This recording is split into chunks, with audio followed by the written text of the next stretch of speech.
Today, we're joined by one of Hawaii's up-and-coming photographers, Evan Koenig, to discuss his debut NFT launch on GRAAPH titled Mauka to Makai. Now, during the interview, he gives us a glimpse into his process, along with everything that goes into capturing the incredible images that are part of this upcoming NFT and print drop on GRAAPH. With that, let's welcome Evan to the show. Evan Koenig, welcome back to the show. It's good to have you here again. Thanks for having me, Joel. Great to be here. So today, we're actually here to reveal your drop. This is your debut NFT drop. Is that right? Yes, sir. Very exciting. So let me ask you a question straight off the bat. You're not warmed up yet. Why have you decided to do this crazy NFT drop? You know, debut, new technology, get these crazy photos out there to the ether, to the crowds. What's driving that, man? Well, it took a little bit of a kick in the rear. I had thought about it. I had seen people doing it, actually some people that I'm relatively close with, and they were doing it themselves. But I thought to myself, I'm not very tech savvy. And so I thought, I'll consider it down the road when it's a little bit easier. Maybe I'll meet somebody. And sure enough, you reached out to me and here we are. Here we are. The universe answered, and it's delivered some really, really amazing photos from your homeland, Hawaii. Where do we want to go with this, man? I've seen all 5 photos. They're absolutely mind-blowing. We have the aerial whale. That's not the name. We're just using this temporarily. But we have the whale. We have the black beach, right, with the palm trees. We have the golden ridge line off one of the islands. We have, what else do we have? The secret beach, right? Mm-hmm. That one's a favorite. And let me check my notes here. What are we missing? The lava. Yes, the one from the volcano. Shot. Yeah. It was a lot of fun putting this set together. It was nice to be able to get a variety and showcase a very wide range of the islands, and kind of just dive in a little bit more into the daily, or I'll say weekly adventures that I try to find myself to get out and just see the beautiful place we live, The photos are an awesome thing to take with me, but for me, it's about immersing myself in the beauty at the time and getting to enjoy the photo later. Yeah. Well, to be honest, this is one of the things that attracted me and the team to your photography was that you're somebody who just embraces the moment. You go out there and shoot and you make that part of your daily life. It's not like, I'm going to say there's some planning involved, but a lot of what you do is just in the moment. You wait for, kind of nature to discover you. Yeah. My philosophy is I just send the drone up wherever I'm at, and I base the framing once I get there, when I'm already in the air, or with a couple of the photos in this collection you'll see with my handheld camera. Kind of just see it how we go. Every once in a while, I'll have an inspiration photo that I want to go and not necessarily duplicate, but replicate similarly. But then you'll get there and you'll see something different. I'm like, whoa, this is way more appealing to myself. So here we go. Right on. So you just send it with your 1,000-foot tripod. Just send it. Yeah. And it's nice because it can change framing rather quickly. If you're on foot, you got to hustle to get somewhere. It's going to take you a while to really change vantage points. Whereas the drone, it can change vantage points quickly and drastically. Yeah, I can imagine. So speaking of vantage points, let's talk about that first shot, the one with the whale. We don't have a name on it yet. That's to be decided, but you know the one I'm talking about. It's going to come up right on the screen about now. Tell me about that one, man. What's the background of that shot? Well, that one was really special. Whale season during the winter here is something magnificent to see. A lot of the times to really get that close, you have to pay quite a bit of money to get on a whale watching tour. And even so, they stay the legal distance away from them, which by boat, I believe, is 100 yards. So they can't get very close. So it's beautiful. I've done it. I've seen it. But with a drone, my goal this last winter and whale season was to be able to get a little closer. But it's a lot harder than you think, because when you first see a whale and their spout comes up and they spray, you have maybe 3 or 4 of them. They'll do that about 3 or 4 times before they take their final breath, and then they go under for up to 30 minutes sometimes. So if you're sitting on the shoreline and you're watching for them on the drone, you'll see them and you'll send the drone out there, but there's no landmarks out in the water. there's nothing to gauge where you are. So you're kind of blindly just going out and hoping you see it. So I can't tell you dozens of times I would be whale watching and I would be unable to locate them with my drone when I finally got out there. Or by the time that I did, they would take one breath and they would go. And that one was really a special one because I was already out in the water. I wasn't even looking for whales that day. I was actually filming a boat that was passing by while my parents were visiting. And all of a sudden I saw a whale out of the corner and I came over and he was coming up for his first or second breath. So I got to see all 3 or 4 of his his sprays, and it was just beautiful. And that photo was really special because he's just barely underneath the water, but it was sunset time, so you can see the water reflecting off the top of his body without having any of the water glare from when he comes up. So it was really right place at the right time. It was fortunate. Really cool story. And I didn't realize they would submerge for up to 30 minutes after their couple breaths they take. Yeah, the adults can do up to 30 minutes from what I've been told. I'm not an expert myself, but I've done plenty of whale watching tours. But the babies can only do about 8 minutes. So if you can find a mama and her baby, you have a little bit better of a chance with a drone, because by the time they come back up, as long as you stay in the general area, your battery probably won't be dead.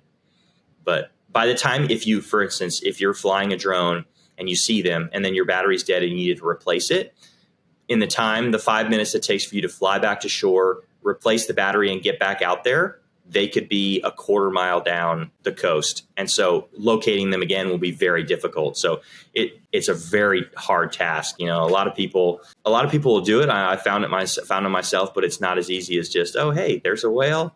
I can go get it this time easy. Yeah, I'm sure we're going to have some marine biologists come in on the comments and tell us, the species of whales and all about calves and their moms and how they breathe and everything else. So I look forward to that discourse in the comments. Do you know what species of whale that is? Humpback. It's a humpback whale. Okay. Mm-hmm. Okay. Yeah. And they're migrating from Alaska they come to Hawaii. From what I've been told, it's for the warmer waters, and this is where they give birth, and this is where they raise their young for the first couple of months, and then they head back. There's a lot of feeding in the local areas, and it's also warmer water for the calves, and then they go back to Alaska. But the migrating pattern is all over the place, because I know that this time of year there's a huge presence of humpback whales down in French Polynesia, which is about 6 hours by flight south of here. And I believe Australia is going through their whale season as well. So I'm not sure the migration patterns. What's a lucky shot? And man, I can't wait to actually see that. I can't wait to see that as a print. It just looks so amazing. The blues, the texture on the water, the whale, which is just like, we don't want to say a fluke shot, but it's a very lucky shot to actually have captured. Yeah. It's my favorite shot that I've ever been able to have. That's for sure. Yeah. So when you're not when you're not tapping into your natural Jacques Cousteau, flying over humpback whales off the coast of Hawaii, you're out in the mountains, right? Capturing these beautiful vistas, the occasional lava flow as they casually happen there. I want you to walk us through the lava shot, because I think that one's really special as well. Yeah. Well, it's funny you mentioned that being in the mountains, because hiking is what brought me to Hawaii. I had an opportunity to move here with work, but the reason I got excited and the reason I stayed was to be able to hike and enjoy the incredible archipelago that this is. The mountains truly are something special for me. So that was the original reason I got into drone photography, was to capture the mountains while I was hiking in them. The lava one is not so much of a hike. You go into the park over on the big island of Hawaii, and you walk down the old road that took you around the crater rim, which now that road has crumbled away from the eruption back in 2017. So they closed the road off. You have to park about a mile away, and you walk into the viewing center for the visitor viewing center, and it's pretty far away.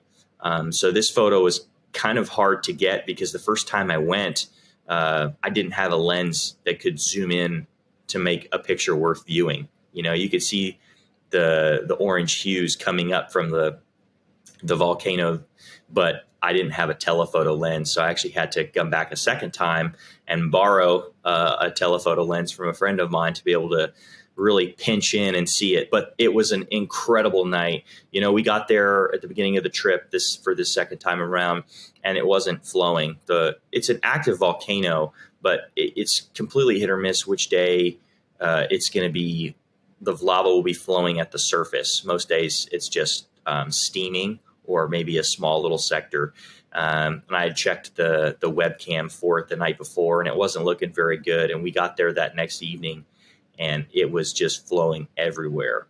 And it was coming from two different areas, and then there was the main volcano that was spraying off, and it was special. I bet. I have never seen a volcano erupt. I've been stuck in Europe as Iceland's going off, and I've been, had trips canceled to Indonesia because of volcanoes, but I'm so envious because I've just never seen it right in the moment. I'm like everybody else, seen it at home. And then I saw your photo and I'm like, this is incredible. This is another piece that would be, I don't want to call it a grail piece, but these are kind of rarefied pieces. Not everybody can go and shoot lava and capture it authentically. And the particular one that we have in this collection, that there's so much power. Like I love how the hot spots, I don't want to say they're blown out or overexposed, but it looks like there's energy there, right? Like you can feel it. Like the light is shining through those spots.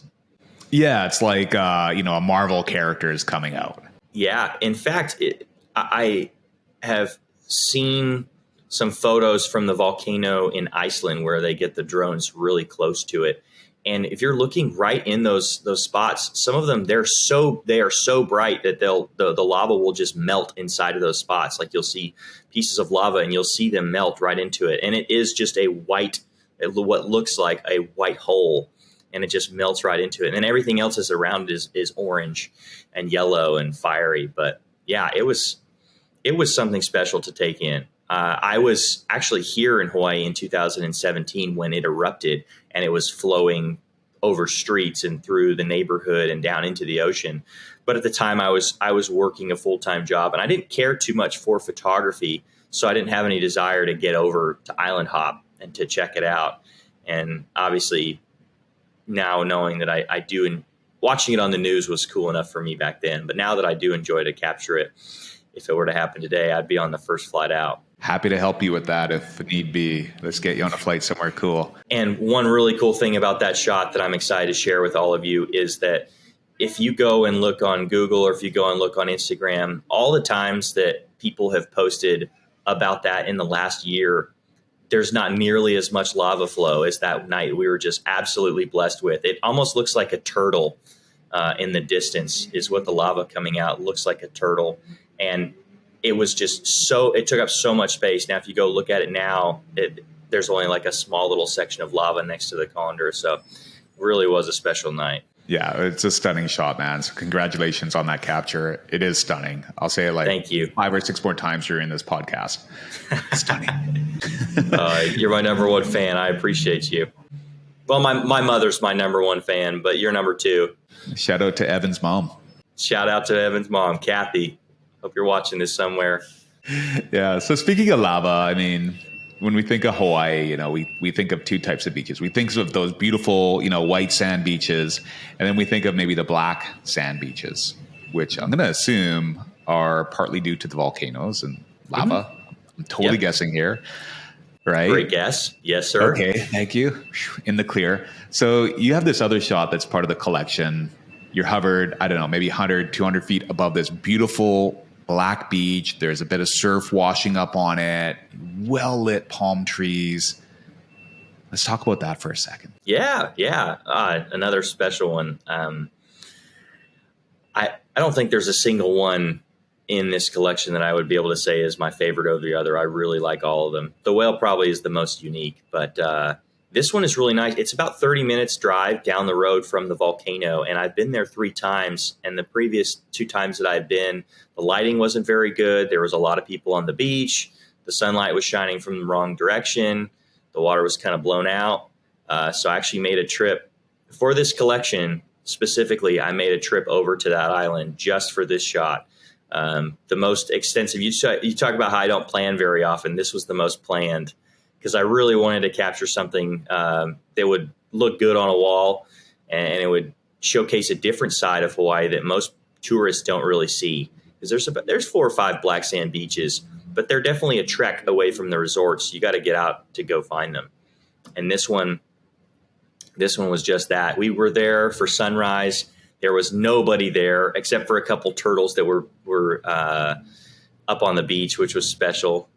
They're out of frame, and the water was crystal clear. I mean, in the photo, you're going to see that the water was blue, and it was every bit of that blue that day.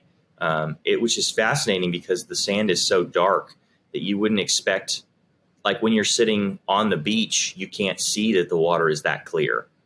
But from the sky, there's nothing between it and the bottom of the ocean, or excuse me, the bottom of the ocean floor, and it really just pops. And then after I was done photoing, I got in the water, and no goggles needed. I just opened my eyes underneath, and it was crystal clear. Fantastic. Which island was that? That was on the big island of Hawaii as well. It was just about 30 minutes down the road from the volcano. Cool. So another amazing shot. I'm going to say it was stunning again. Thank you very much. So let's talk about the other beach that you have in this collection. It's more of like this kind of paradise beach. We call it the secret beach between the two of us. Why don't you break that down for us? Because to me, it feels like this, like I said, fantasy beach. Feels a little bit Jurassic Parky. It feels like I'm maybe in Disneyland or something. It's just a really epic shot. So why don't you break it down for us? Well, let me give you a little bit of a backstory. Before I moved here, I had never been to Hawaii, and I didn't really ever have aspirations of traveling to Hawaii, but I had an opportunity with work. And so as soon as that opportunity came up, I got excited. And so I started Googling and I started researching. I started following people on Instagram. It's back in 2016 because I moved here in 2017. And there was one photo of this beach just straight down the line with a bunch of palm trees, and there was a little island in the background, and there was some canoes in the foreground. So I saved it. It was my first ever Hawaii saved photo in my Instagram saved album, and I couldn't find it. I couldn't find it anywhere. I was here for a year, couldn't find it. I wasn't doing a ton of asking around. I kind of like to find things on my own. But I'd probably been to 50 to 60 beaches in the first year, never found it. Fast forward 3 years, took me 2019 when I finally stumbled across it. And it was only because I had searched on Google Earth for about 20 minutes that morning, because I knew the island in the background, actually only accessible from the beach. So Hawaii's law is that they can't restrict access to the water, but there's a lot of private property in front of the water. So there's actually a private property behind that photo. So you can't access it from right there. So you have to walk from about a mile down the beach. So fast forward, I get there, middle of the day, not really any photos to be found. Plus they have events in that area behind the palm trees. So I've probably been there 5 or 6 times without being able to take a really nice photo without a bunch of crowds or good lighting. But one morning I got there, and kind of the essence of this whole collection, it was just right place, right time. And it was a special moment, and there was nobody there. The sunrise was amazing. It was lighting up the colors on the mountain behind it. It was incredible. It was a really nice day. Oh yeah, it was beautiful. And another fun addition to that story is I told you how my heart is with the mountains here. I love the ocean, but the mountains is what I truly love the most. And so I actually that's my favorite peak that's in the background. On the other side of that valley is where they shot Jurassic Park. It's actually Jurassic Valley.